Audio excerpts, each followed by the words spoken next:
तुमचे तिळगुळ लाडू कडक होतात का? किंवा तुम्ही लाडू पहिल्यांदाच बनवता आणि घाबरलात का? तर हा व्हिडिओ स्किप करू नका.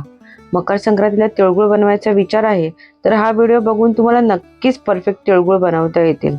यासाठी जे आपण इन्ग्रेडियंट्स घेतले आहेत ते मी 1 कपाच्या मेजरमेंटने घेतले आहेत. यासाठी पहिल्यांदा आपण 1 कप शेंगदाणे भाजून घेणार आहोत. शेंगदाणे भाजून झाले की ते एका प्लेटमध्ये थंड करून घ्यायचे आहे.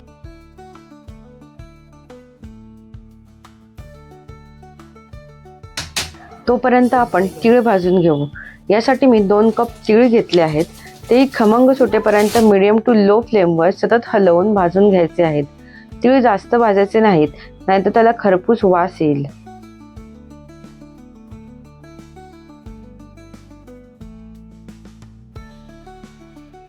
आता थंड झालेल्या शेंगदाण्यांची साले काढून मिक्सरला जाडसर वाटून घेऊयात. आता त्याच पॅनमध्ये अर्धा चमचा तूप टाकून त्यात 1.5 कप गूळ टाकायचा आहे. मी इथे साधा गूळच वापरलेला आहे, चिक्कीचा गूळ वापरलेला नाहीये. इथे एक टीप अशी आहे की गूळ जास्त उकळवायचा नाही. गूळ फक्त वितळेपर्यंत गरम करायचा आहे.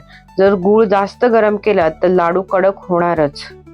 गूळ चांगला वितळला की त्यात तीळ, शेंगदाणे आणि 2 टीस्पून वेलची पावडर टाकून लगेच मिक्स करा.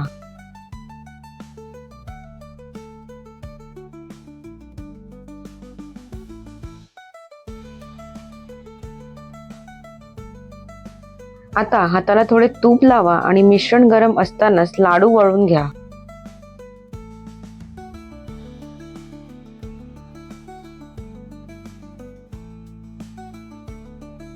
बघा, आपला परफेक्ट लाडू तयार आहे. व्हिडिओमध्ये दिलेल्या टिप्स फॉलो केलात तर तुमचे तिळगुळ नक्कीच परफेक्ट होतील. आणि सर्व इन्ग्रेडियंट्सचे मेजरमेंट मी डिस्क्रिप्शन बॉक्समध्ये दिले आहेत. नक्की